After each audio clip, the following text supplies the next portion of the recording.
रहमान रहीम D fellows, आइए आज का लेक्चर शुरू करने से पहले रब्बिल जलाल की बारगाह में एक दफ़ा फिर मुतजी हूँ कि मौला करीम हमें ऐसे सजदों की तौफीक अता फरमा कि जिससे खिदमत खलक का जज्बा बढ़े। डी फेलोस, आज जो हम टॉपिक टेकअप करने जा रहे हैं वो है पनिशमेंट अंडर सेक्शन 302 यानी 302 के तहत सज़ा। डी फेलोस, जब 302 सेक्शन को हम पढ़ते हैं तो इसकी हेडिंग है पनिशमेंट ऑफ कत्ल अम्द। इसकी तीन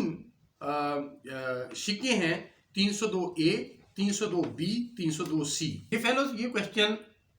बारहा कंपेटिटिव एग्जाम में पूछा गया और ये अक्सर बेशतर इंटरव्यूज में पूछा जाता है और आम प्रैक्टिस में जब होते हैं तो बीइंग लॉयर आपसे ये कई दफ़ा इन तीन शिक्कों का आपको सामना होता है। तो डी फेलोज, इसलिए बीइंग स्टूडेंट ऑफ लॉ आपको ये जानना ज़रूरी है कि जब कत्ले अम्द कमिट हुआ तो उसके बाद अदालत कब 302A में सज़ा देगी और कब 302B में सज़ा देगी और कब 302C में सज़ा देगी। Dear fellows, one by one इसकी शिक्कों को मैं पढ़ता हूं और फिर हम in the light of judgments of superior courts ये जानेंगे कि कब अदालत जो है वो 302A में सजा देगी, कब 302B में सजा देगी और फिर कब 302C में सजा देगी। डी फेलोज, जब 302 का हम पढ़ते हैं, पनिशमेंट ऑफ कत्ल अम्द, हूएवर कमिट्स कत्ल अम्द shall subject to the provision of this chapter be punished with death as किसास। डी फेलोज, पहली बात तो ये है कि जब 302A में अदालत सजा देगी तो इसके अंदर एक ही पनिशमेंट है, वो है डेथ की। तो हर सूरत में अदालत अगर ये समझती है कि मैंने 302A में सजा देनी है तो वो फिर सिर्फ और सिर्फ डेथ की सजा देगी, लेकिन कब देगी इसको बयान करता है सेक्शन 304 पाकिस्तान पीनल कोड का। डी फेलो, सेक्शन 304 हमें ये बताता है कि अगर केस मर्डर का जो है वो साबित होता है अंडर सेक्शन 304 यानी प्रूफ ऑफ कत्ल अम्द लायबल टू किसास, किस सूरत में कि the accused makes before a court competent to try the offence a voluntary and true confession of the commission of the offence, यानी वो accused जो है वो अदालत के सामने इकबाले जुर्म कर देता है जो कम्पिटेंट है उस ऑफेंस को ट्राई करने की, यानी ट्रायल कोर्ट के सामने अगर वो कन्फेशन कर लेता है उस ऑफेंस की कमीशन की मर्डर की तो उसको फिर 302A में सजा डेथ दी जाएगी। दूसरी सूरत है कि उसके अगेंस्ट जो केस है वो by the evidence as provided in article 17 of कानून शहादत, आर्टिकल 17 के तहत उसका केस उसके अगेंस्ट साबित हो जाता है, यानी तज़कियत शहूद के विटनेसेस अवेलेबल हों और वो तज़कियत शहूद पर पूरा उतरते हों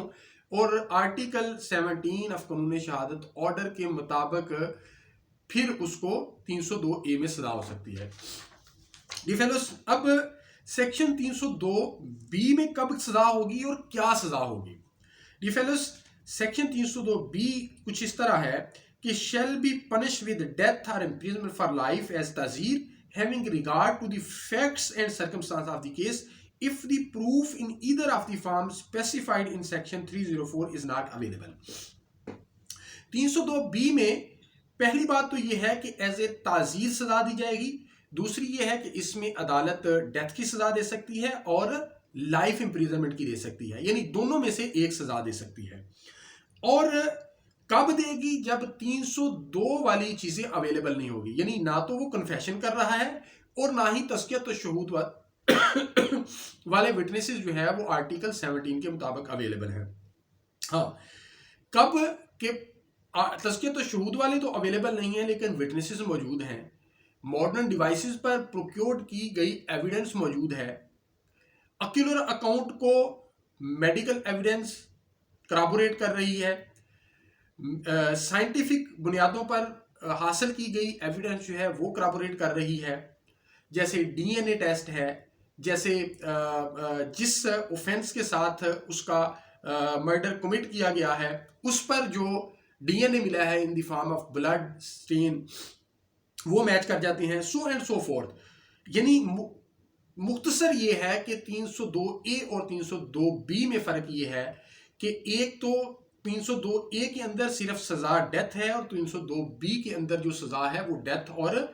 उम्र कैद दोनों है, यानी दोनों में से एक दी जा सकती है। और दूसरा फर्क ये है कि 302 ए में जब अदालत सजा देगी तो 304 के अंदर जो दो चीजें प्रोवाइड की गई हैं उनके मुताबिक देगी, और 302 बी के अंदर अगर वो दोनों चीजें अवेलेबल नहीं है, having other facts and circumstances of the case in mind and in view, फिर जो है वो अदालत 302 बी के अंदर सजा देगी। अब क्वेश्चन तीसरा ये है कि 302 सी के अंदर किन केसेस में सजा दी जाएगी और सजा क्या होगी।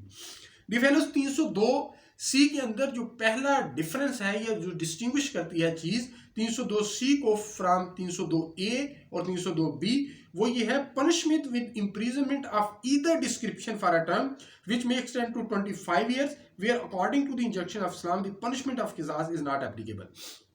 पहले ये है कि यहां पर किसास जो है वो एप्लीकेबल नहीं है, यानी किसास में अगर उसे सजा तो हो चुकी है लेकिन उसे या तो वो एग्जीक्यूटेबल नहीं है या जिनके अगेंस्ट केस साबित हो रहा है वो लायबल टू किसास नहीं है। मिसाल के तौर क्या कि वो केसेस जो 306 में आते हैं और 308 में आते हैं। और दूसरी बात इसके अंदर ये है कि इसके अंदर जो पनिशमेंट है वो अप टू 25 ईयर हो सकती है, यानी 15 साल भी हो सकती है, 14 साल भी हो सकती है, 15 साल भी हो सकती है, 10 साल भी हो सकती है, इससे ऊपर भी हो सकती है, इससे नीचे भी हो सकती है, लेकिन 25 साल तक हो सकती है। अब इसके अंदर और कौन कौन से केसेस आते हैं 302 सी के अंदर, वो मैं आपके सामने रखता हूं। डिफेलोज इसके अंदर जजमेंट्स ने ये लेजिस्लेचर ने ये अदालतों पर छोड़ दिया कि वो कौन से केसेस होंगे जो कि 302 सी के अंदर आएंगे। तो इस पर मुख्तलिफ जजमेंट्स के अंदर ऑनरेबल सुप्रीम कोर्ट और हाई कोर्ट ने मुख्तलिफ केसेस बताए कि जो 302 सी की कैटेगरी में आ सकते हैं। पहला केस जो मैंने आपके सामने रखा कि वो केसेस जो 306 की कैटेगरी में आते हैं और 308 की कैटेगरी में आते हैं।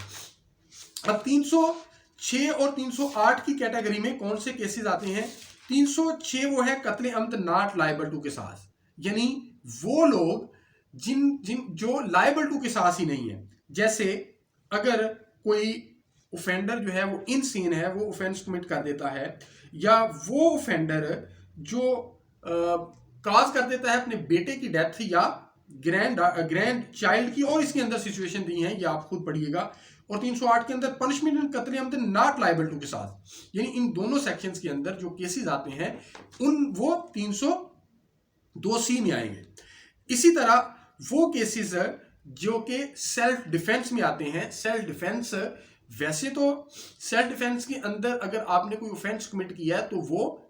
ऑफेंस ही नहीं है सिरे से, लेकिन अगर सेल्फ डिफेंस में बाद दफा जो गोल्डन स्केल प्रिंसिपल है उसकी वायलेशन हो जाती है कि यानी सेल्फ डिफेंस में आपने प्रोपोर्शनेट जो फोर्स है उसका इस्तेमाल करना है, यानी उस हद तक आपने सेल्फ डिफेंस करना है जिस हद तक आप की तरफ ऑफेंस कमिट करने के लिए वो शख्स जो है वो बड़ा है।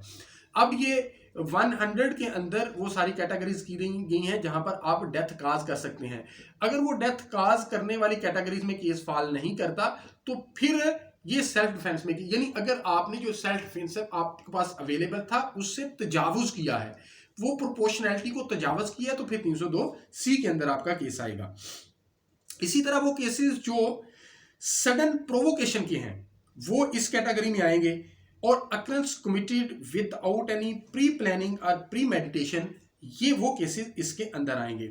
2005 से पहले जो ऑनर किलिंग थी वो भी इसके अंदर आती थी, लेकिन 2005 के अंदर 302 जो सेक्शन है उसके अंदर अमेंडमेंट आ गई, और फिर 311 के अंदर भी अमेंडमेंट आई कि जो ऑनर किलिंग की केसेस हैं वो सिर्फ और सिर्फ 302 बी या 302 ए के अंदर उनको सजा दी जाएगी, 302 सी के अंदर सजा नहीं दी जाएगी। तो डियर फेलोस, ये जो केसेस मेंशन किए गए कि वो कौन कौन से हैं, ये 3 जजमेंट्स के लिए for your convenience as a ready reference में ये बात बता रहा हूं। पीएलडी 2017 सुप्रीम कोर्ट पेज 165 के अंदर बताया गया, 2003 पीसीआरएल के पेज 16 19 यानी 1619 के अंदर बताया गया, और YLR 2012 पेज 1345 के अंदर बताया गया। तो डियर फेलोज, ये सेक्शन 302A, 302B और 302C के अंदर डिफरेंस है। Thank you.